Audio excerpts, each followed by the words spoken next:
Hello, my dears, my ninth graders. Welcome again to this lesson.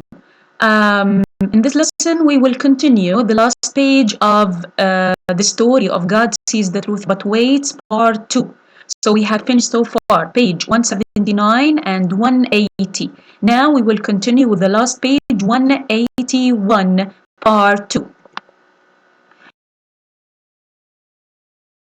I will ask you to open your literature book, page 181, for the story God Sees the Truth But Waits Again, part 2.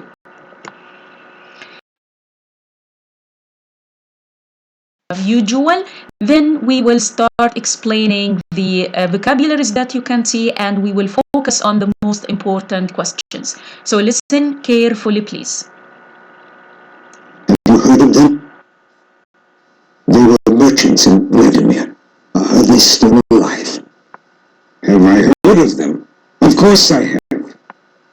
The old woman is dead, but the children have worked hard and are rich, though their father is in Siberia. He's a convict like us, it seems. But you, for what crime did they send you here? Aksanov did not say anything for a long time. He did not like to speak about his misfortune. He only sighed and said, I have been in prison for 26 years. But what did you do? What was your crime? Makar asked. Aksanov was silent and would say no more. But the other convicts told Samovich why Aksanov was sent to Siberia, how someone had killed a merchant and had put the knife among Aksanov's things. When Samovich heard this, he looked closely at Aksanov, slapped himself on his knee, and exclaimed, Well, this is amazing, really remarkable. And he said softly to himself, But how old you've become. So, my dears, this is maybe half of page 181 from Have You Heard of Them Until Become, because we will continue the other part next. Now, in this page or the beginning of page 181, as you see, you have the first paragraph. In page 181, let me remind you what happened at the end of 180, so you will connect the events together. The end of page 180 was talking about that the newcomer or the new convict came to the prison. His name was Makar Samovich. He met Aksinov. When Aksinov knew that he came from Vladimir, from his town, he started to ask Makar about what? About his family, about his wife and his children. Now, in the first paragraph here at page 181, it talks about that Makar Samovich is telling Aksinov about his family. The first line is talking, or here we have that Aksinov is asking Makar about his family. He said, Have you heard of them? They were merchants in Vladimir. Are they still alive? Here, Aksinov is asking whom? Makar Samovich. About what? About his family. Now, what was Makar Samovich's answer? What was his answer? He said, Have I heard of them? Of course I have. The old woman is dead, but the children have worked hard and are rich. So I will ask you this question. What happened to Aksinov's family after that long time? What happened to his family? Now, the old woman, who's she? His wife, of course, Aksinov's wife, is dead. She did or she died. And then the children, what happened to the children? They had worked hard and they became rich. Okay? Then Makar Samovich continued talking about the family of Aksinov, but notice here that he didn't know that he is talking to their father.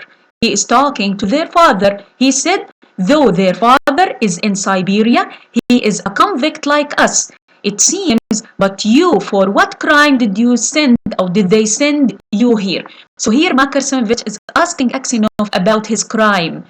That gives us an identification that he didn't know that he's talking to Aksinov, the father of the children and the husband of that old woman who was died. Okay? Now, The next paragraph, Aksinov did not say anything for a long time. He was silent because he was shocked that his wife died and his children, they still alive, but they are now rich. He didn't like to speak about his misfortune. This word misfortune means his bad luck. حظه السيء.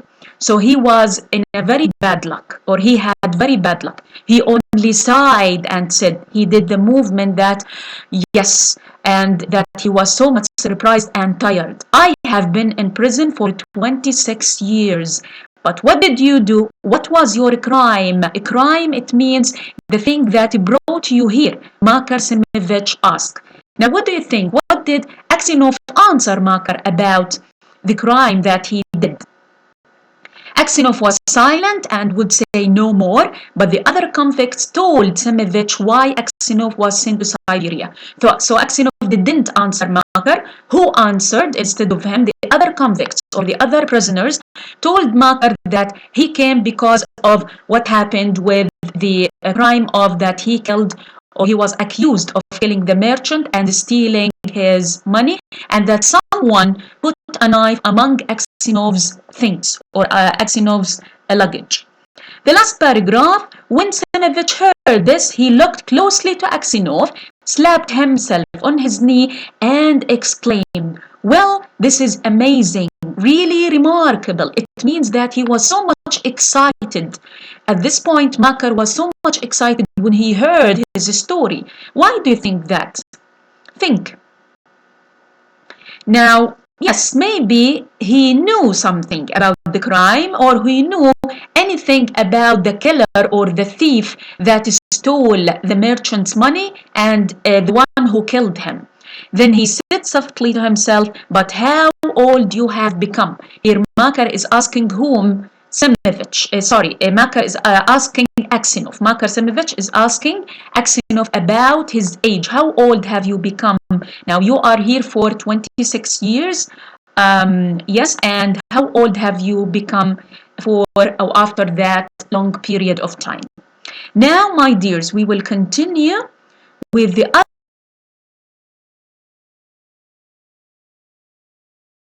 last page of part 2, so listen carefully. The other prisoners asked Semevich why he seemed so surprised. But Semevich did not answer. Aksinov wondered whether this man knew who had killed the merchant, so he said, Semevich, perhaps you have heard of that crime. Heard of it? Of course I have heard of it. It was on everyone's lips at the time. But that was long ago, and I don't remember much about it now. Perhaps you know who really killed the merchant, Aksinov said slowly. Semevich laughed and said, well, it is obvious that the man who killed him was the man who was found with the bloody knife. Look, how could anyone put a knife into your bag while you were asleep? That would surely have woken you up. When Aksinov heard these words, he felt certain that this was the man who had killed the merchant. He got up and walked slowly away, and all that night Aksinov could not sleep. So, my dears, the other part of 181, the last thing that we talked about was that Semevich started to, or he was surprised about the story of whom? Of Aksinov. Now, at the first line here in front of you, the other prisoners asked Semevich why he seemed so surprised. They were surprised also that when he heard the story of Aksinov, he was so surprised as if that he knew something about the crime. But Semevich did not answer. He didn't answer them. Then in the following 2 lines, here we have Aksinov wondered about, or he was so surprised about Semevich's reaction. He said, or Aksinov wondered whether this man knew who killed the merchant. So he said, Semevich, perhaps you have heard of that crime. So here Aksinov is trying to know if Semevich knew anything about the crime. He asked him if he heard about the crime. In the following lines also, Semevich answered was that yes, I heard about the crime and I knew a lot about the crime because it's something that was common between people. Everyone heard about that crime. Then Aksinov said or told Semevich, perhaps you know who really killed the merchant. Now, from Semevich's reaction, Aksinov realized that maybe Semevich knew who killed the merchant. So he asked him to tell him anything about that. The next paragraph, Semevich laughed and said, well, it is obvious. Obvious here, it means it is clear, من الواضح, that the man who killed him was the man who was found with the bloody knife. He said that it is obvious or clear that the man who killed the merchant is the same man who put what? The bloody knife or the blood-stained knife between Aksinov's things. How could anyone put a knife into your bag while you were asleep? That would surely have woken you up. He started to maybe to tell Aksinov that the one who killed the merchant, the same who put the knife. But how could you didn't hear him?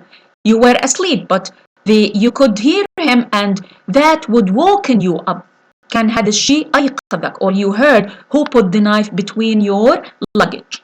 The last paragraph, when Aksinov heard these words, what happened to him? He felt certain that this was the man who had killed the merchant. So here, Aksinov, what did Aksinov realize? He realized that this is the man who killed the merchant. Which man? Makar Semevich, the new convict, المتهم الجديد, who came to the prison. He got up and walked slowly away. Who's he? Aksinov. And all that night, Aksinov could not sleep. He couldn't sleep that night. Think why? Why do you think that Aksinov couldn't sleep that night? Now, maybe your answer should be that he was thinking about Semevich and about the thing that he was talking about the man who killed the merchant, and he was surely certain that Semevich, he is the one who killed the merchant. Now, at the end of this page, you have only one word that you should focus on. It's obvious. Obvious. Obvious, it means clear. Now, we will move to the